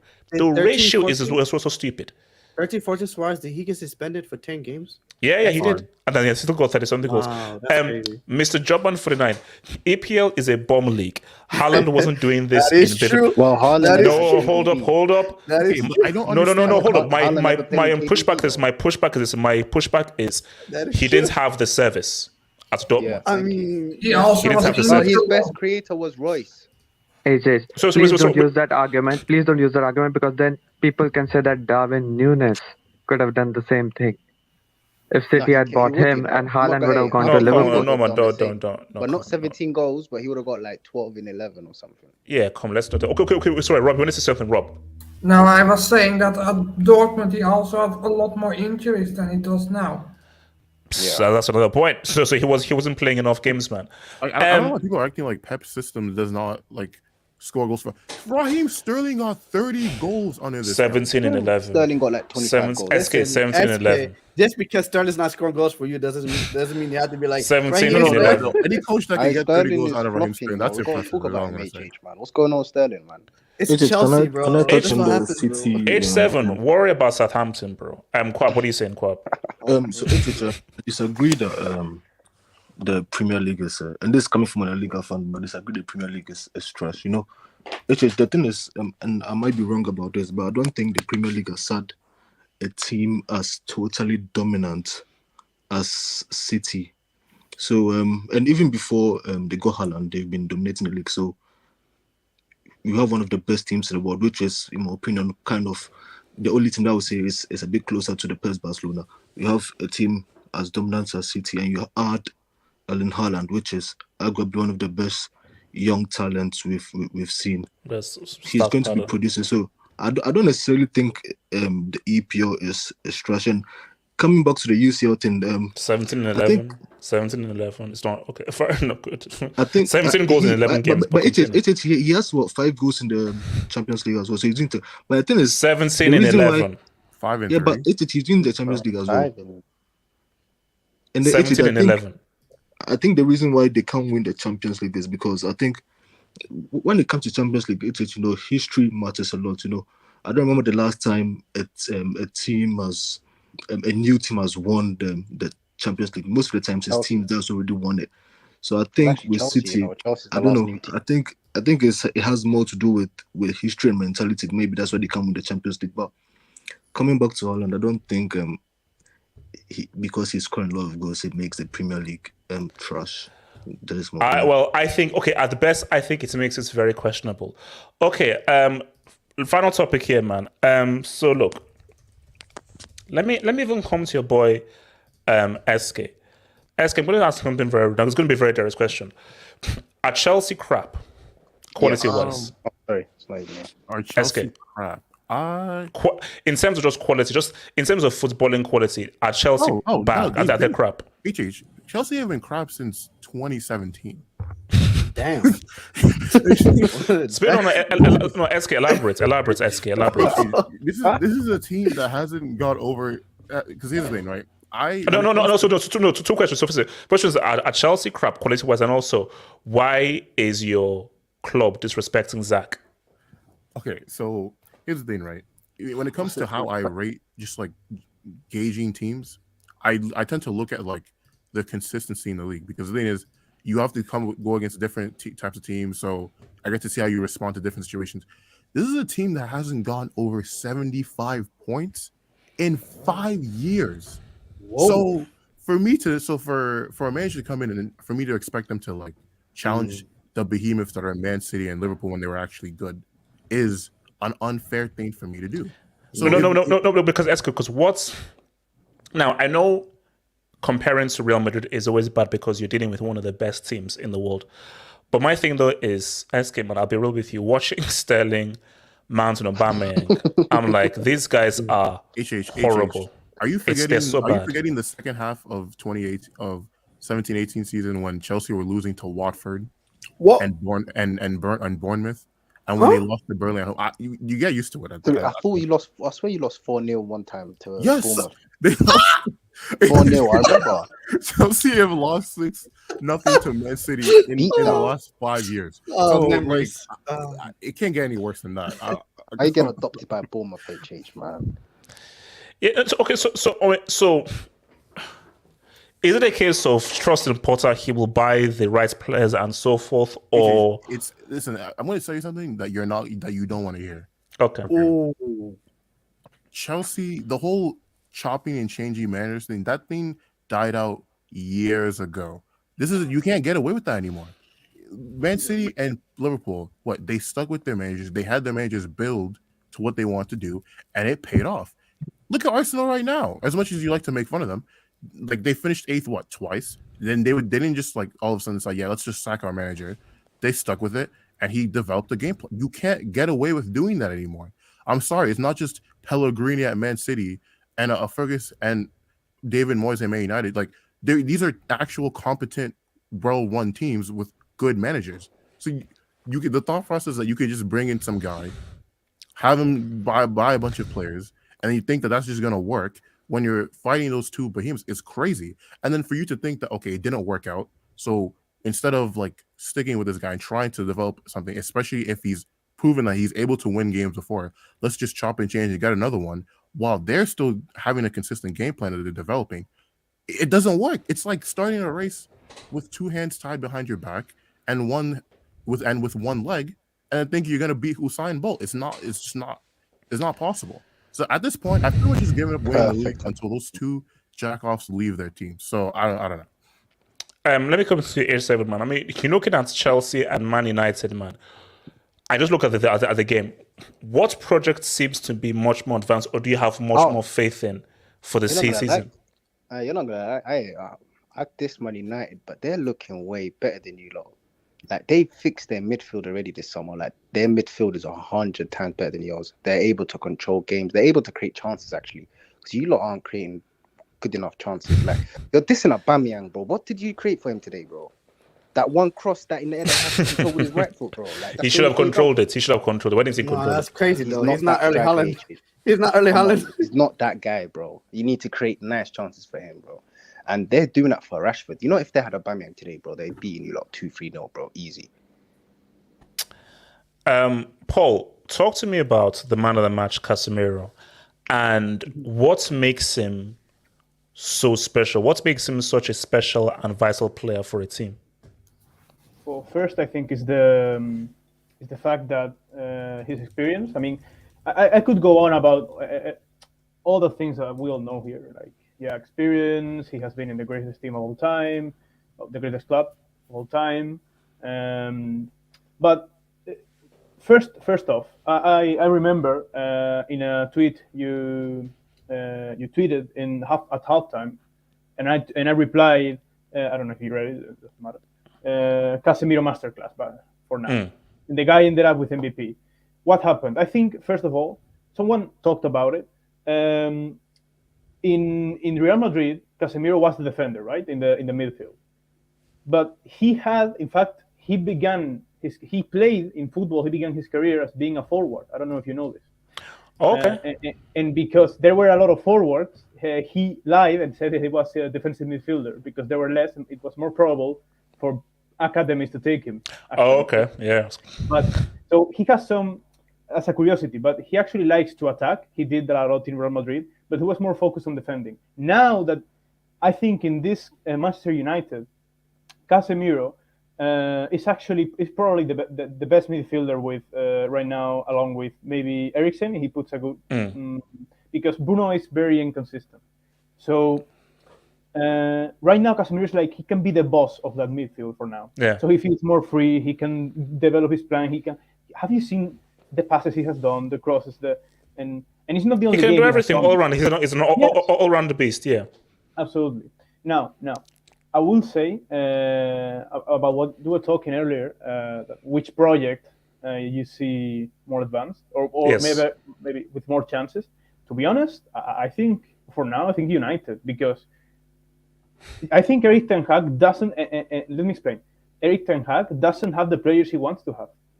That's the thing. Erik Ten Hag would have like another kind of players, like much more Barca, Ajax, Cruyffian style. That's their game play, basically. Their game plan. And he has already improved a lot this team with players that he doesn't like, or their profiles are not match his plans. So imagine what he can do if actually United back him up. I think he can be a generational manager. So if Potter gets his players and Ten Hag gets his players, you feel Ten Hag will do better with his players than Potter with his players? I think yes. Now I will say that one thing I love about Potter is that he is brilliant making younger players shine. And I think that actually Chelsea, if they back Potter, I think Ten Hag has proved himself more than Potter first, actually, with Ajax and a team he built. But even though I still give the edge to Ten Hag, I do think that Potter can be actually a better manager than in Chelsea than Tuchel was. But again, it's what SK said. You have to be backed up. You cannot have like one bad year and out. I mean, unless you're relegated, you know. I think they both have to back him up, and that's the name of the game in today's football. Can I say something real quick? Yes, you go for it, man. Go for it. Yes, talk to me. No. You know, I saw this report. Paul, I saw this report recently that said Chelsea are interested in signing Cristiano Ronaldo. I think it was by Kevin. Hold up. Something. Hold up. Is that the big report that's Yep. There's the Wait. guy that said the big report. He said the big headline is something is brewing at Chelsea. No, wait. Hold up. No. But HH, this is a reality that you don't want to face, though. And this is the thing, and this is going to be. Please God, no. Yeah, yeah, It is true. Yeah. So the thing is, it's going to be interesting because the question you asked them is what is it? Which project do you see? If Eric Ten Hag is getting rid of a player like Cristiano Ronaldo, and Todd B is desperate to get a player like Cristiano Ronaldo, then I agree with Paul said. Like, I can see Eric Ten Hag's project going a lot more progressive than Man United. Chelsea, because Chelsea. Why are you guys so desperate to get Cristiano Ronaldo? I don't understand. He will not fit in Graham Potter's. I'm seeing no reports about this whole Ronaldo to Chelsea thing, so you're obviously lying, man. So but it's like it's so for me it's like if Todd B leaves alone the footballing project and Liz says, you know what, I'm gonna leave it to you, gets his sporting director. I know you guys are getting a technical director now. If all that's happening and you guys leave everything to Graham Potter, let him build his team. I like Graham Potter. I've talked about Graham Potter for a very long time. I like him as a bro. I said for a while. I said, you know what? But it's league is a different conversation because as long as Manchester City and Pep is here, and everyone is saying as United they see much further up in their project. So do you believe that United are in a much better space? Bro, I feel comfortable with Ten Hag. I'm not gonna lie to you, HH. I'm really, really excited about Ten Hag because HH, you already seen the football that he's trying to play, and the only thing that's missing is quality. And quality can be fixed either by time, where you have the individual players improving while he's coaching them, or you can replace the players with better quality. Okay. Wait. So let me come to small, very pretty. Chelsea United. What were your takeaway from the game in terms of how both teams look? Wasn't the greatest game. The game wasn't very good to watch, but your takeaway. First shout out to and your players doping, by the way. Freaking drugs cheat. First shout out to Liverpool and Samuel LFC, that Liverpool fan who only showed up when they won against City. Right. Now back. But no, don't do that. Him and Jamal both showed up earlier on in this show. They both showed up and they both gave explanations as to why Liverpool are screwed. So I have to give them the back down. So yeah, but they screwed because the Klopp is a bum. It's the 7th season. Regarding Chelsea and United, from what I've seen, I think Potter is a good manager, but I don't think he's there yet to win titles. And you see that by the ability to control a game. If you're a serious team and you go one up past the 80th minute, you see it through. Right. As I'm saying, at the end of the day, I think this is that thing of whereby you have to pick your poison, HH. You can't have it both ways, right? With the Took, he gave you a haram ball, but he tried to see out results, right? It was more of win at any cost. Whereby I think with Potter there's a bit of naivety. Now the thing is this: if you are a Brighton HH, I feel as if the fans don't expect much besides you developing players. Yeah. Right. So you developing players and playing good football is enough because there's no real aspirations of can you win us a league title? Can you win us cups? Whereby when you're coaching a top 4 team, it's more than just beautiful football, right? It's more like we'd like beautiful football, but there must be substance at the end of the day. Yeah. And I feel as if that's the only thing. Now the thing though is, again, it becomes a question of Todd Bowley. Is he really serious about this thing of saying no, we want to build this long-term project at a club that is used to success, right? Is he willing to go through that backlash of? Because I think it's I think Chelsea fans will give him time.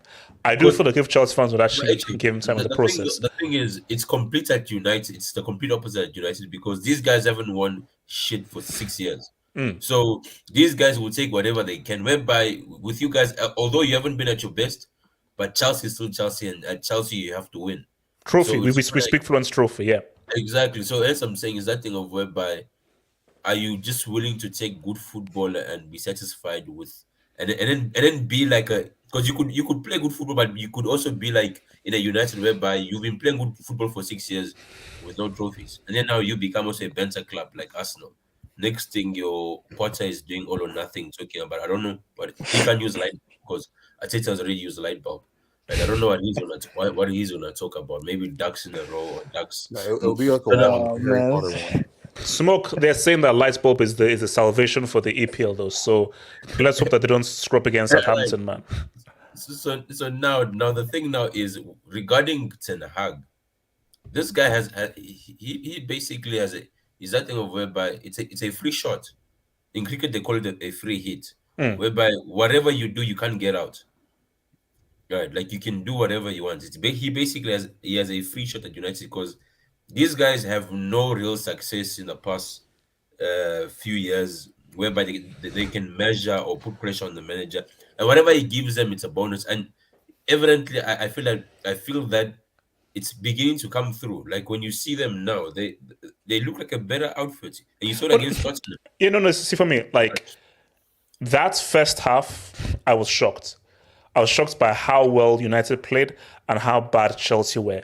And that's why you have to just give it to Ten Hag. Because I think someone even said that, I think it was even Paul, he doesn't really have all of his players. The fact that he has to rely on Fred and McTominay, guys who would not come anywhere near his squad if he could pick a dream team, shows that like he's still building it, because trust me, Fred and McTominay are players that he doesn't want. Same thing with your boy Christian as well. So I am impressed by how well United look. And I think for Chelsea, this was Chelsea's real big test because AC Milan, that's game away, Tomori got injured. So this is, okay, you're now facing a good team on form who've beaten Arsenal, who've beaten Liverpool, so this is not a real test. And I think that's, this was a one where like Potter ultimately failed the test. From a tactical point of view, he failed it, but he almost got away with it with the I have penalty. a question for you, HH. Yes, sir. I have a question for you, HH. Yes, sir. Would you be happy with Potter if he got you Europa League or outside Europa League? No. Because the thing is, HH, to be honest with you, United is becoming a strong contender. If they can maintain what they're doing. We better get top four. So wait, hold up. So your stance, United will get top four over Chelsea. Is that what you're trying to tell me? No, I'm not saying over. I'm saying the thing is, the season really starts in December, right? Yes. In January. Around December, January, after Christmas. That's when the season really starts. And what I've seen from Tottenham, God help those people, right? God help them. Right? They Rob, you guys need more than Jesus Christ and Allah and whatever religion you believe in. You need all of those gods. No, they're bad. Right. You basically need other teams to pick up injuries for you to have hope of securing not for because at the moment, HH, apart from, because even with Arsenal, like we've seen how these guys tend to go in the business end. Hence, for them, it's still like a purple patch.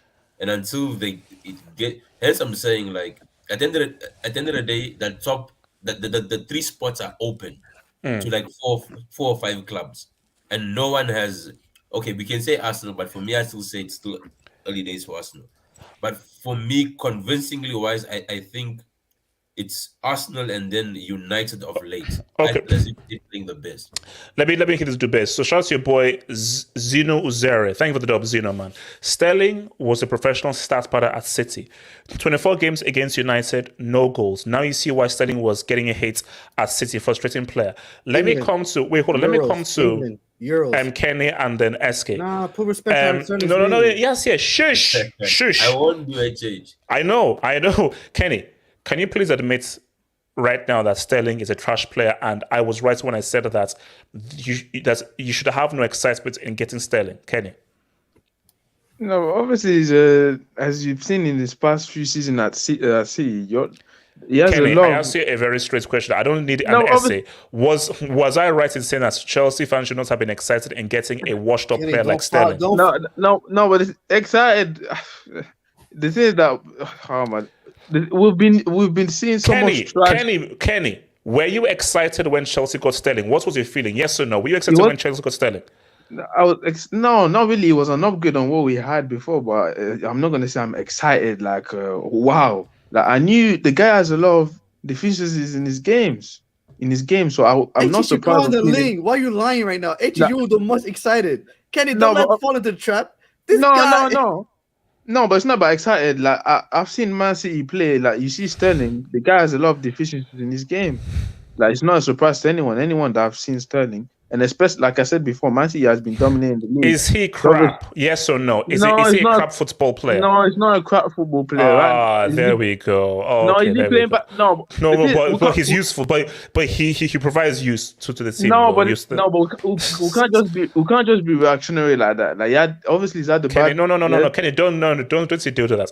I've been saying this guy has been crap for years. Now he can be effective. You can you can still be a useful brick. Like that's access.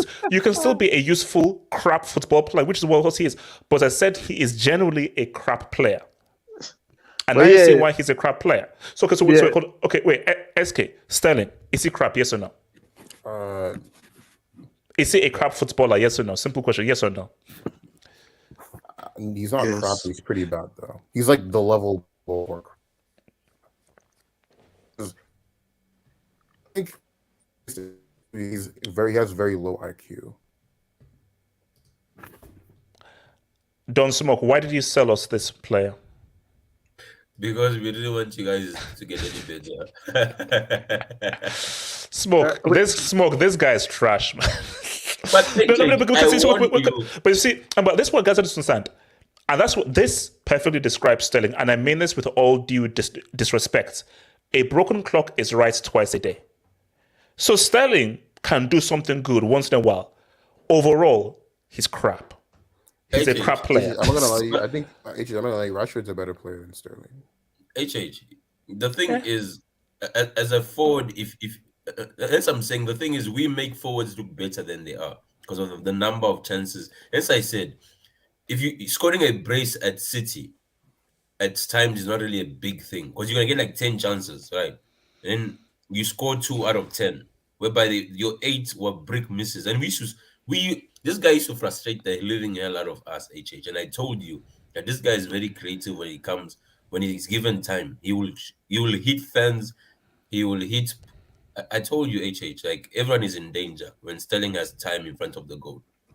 Besides the goalkeeper.